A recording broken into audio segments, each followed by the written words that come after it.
wabarakatuh. Kita lanjutkan setelah kemarin kita coba bahas beberapa materi tentang yang namanya berpikir kritis. Kemarin kita sudah membacanya di surat Ali Imran ayat 190-191 ya, tentang cara berpikir kritis menurut Islam. Yang pertama adalah pengamatan. Ini sudah dimaktubkan di dalam Al-Qur'an ya, bahwa Al-Quran ini bukan surat kabar yang barusan saja dibikin, tapi ini sudah 14 abad tahun yang lalu, dan kita pun masih bisa merasakannya hingga saat ini, tentang wujud pengamatan bahwa Allah sudah memberikan bentuk gambaran-gambaran iktibaran yang ada di alam semesta.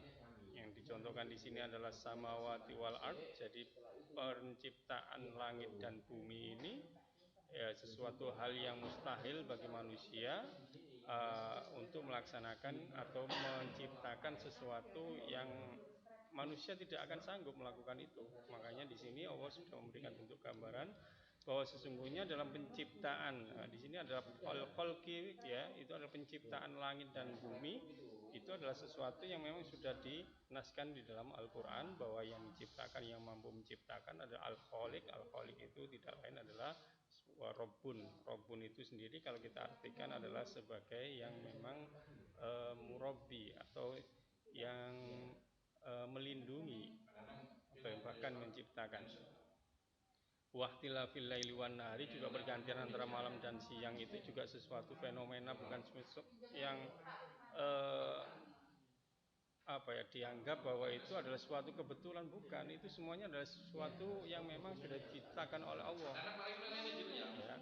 La ayatil ulil albab, sebagai gambaran bagi manusia untuk berpikir, karena memang yang dibekali dengan akal pikiran adalah manusia. Kemudian alladzina yadhkuruna Allaha qiyaman wa qu'ud ya. Jadi kita memang dianjurkan untuk senantiasa berzikir ya, qiyaman wa qu'ud, segala kondisi apapun yang memang kita lakukan ya. Wa ala junubihim wa yatafakkaruna fi khalqis samawati wal ard ya. Karena apa ya, kita dianjurkan senantiasa berpikir dan berzikir. Kalau kita hanya merasionalkan diri saja, kita tidak akan pernah bisa bertemu atau bisa ketemu dengan yang namanya hakikat ilmu itu sendiri. Karena wujudnya adalah seperti itu ya. Wujud daripada apa yang ada di alam semesta ini adalah ilmu yang memang Allah beri atau karuniakan. Tanpa dengan kita berzikir kepada Allah, ya otomatis kita akan mengakui bahwa apa yang memang menjadi hal yang kita temukan itu adalah milik kita. Padahal itu hanya wujudnya sementara. Wujudnya apa? Karena manusia memang dibatasi dengan yang namanya kematian. Kemudian tasbih dan doa itu adalah sebagai bentuk daripada manusia memang tidak ada daya dan upaya, hanya bentuk wujud dari ketakwaan, tawakal kepada Sang Pencipta. Rabbana ma khalaqta hadza batil subhanaka faqina adzabannar, berarti harapan terhadap doa itu sendiri.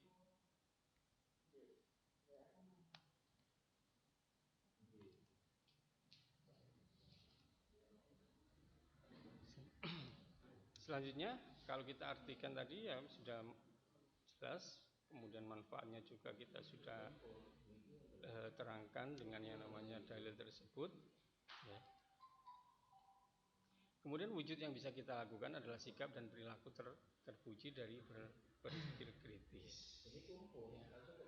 Jadi senantiasa bersyukur atas anugerah dan akal sehat. Bagaimana cara kita bisa bersyukur? Ya kita lihat sesuatu, kalau tidak ada pembanding ya kita tidak akan bisa mengetahui kalau itu ada kekurangannya. Kita sehat, pembandingnya adalah sakit. Bagaimana kita bisa melihat orang yang sakit? Ya datanglah ke rumah sakit. Kita pandai sekali, tidak ada yang mampu menandingi kepandaian kita. Carilah orang yang bodoh ya. Karena kepandaian itu memang menjadi hak kita ketika kita sudah melakukan apa yang menjadi prosedur untuk mendapatkan ilmu tersebut.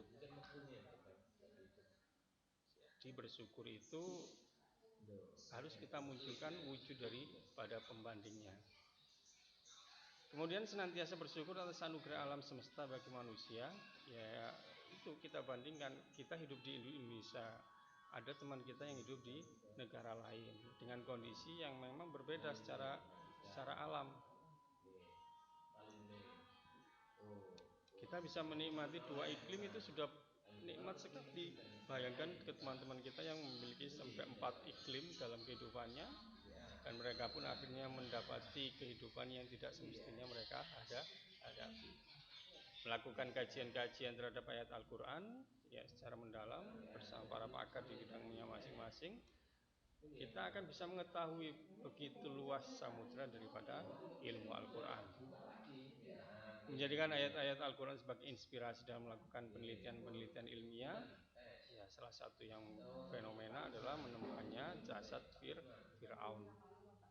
Menjadikan ayat-ayat kauniyah dalam alam semesta sebagai inspirasi dalam mengembang iptek, ya bisa kita lihat banyak sekali.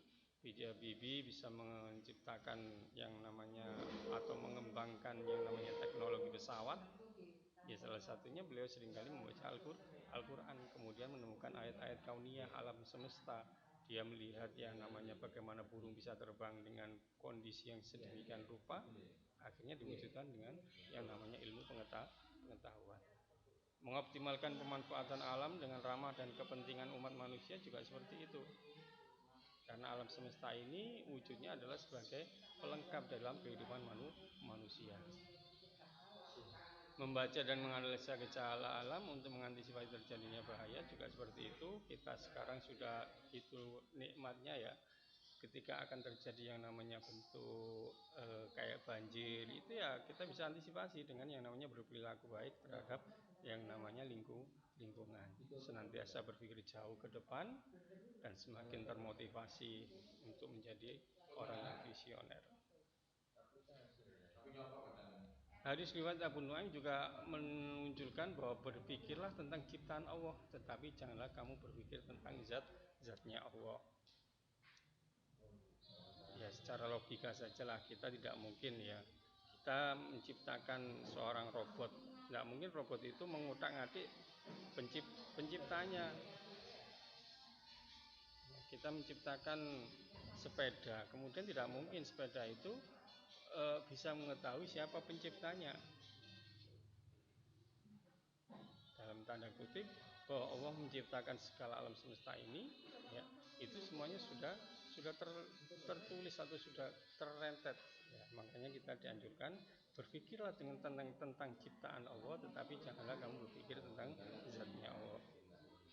Hadis riwayat Tirmizi juga, orang-orang yang cerdas ialah orang yang mampu mengintrospeksi dirinya dan suka beramal untuk kehidupan setelah mati. Makna dalil dan penerapan perilaku berpikir kritis dalam keseharian.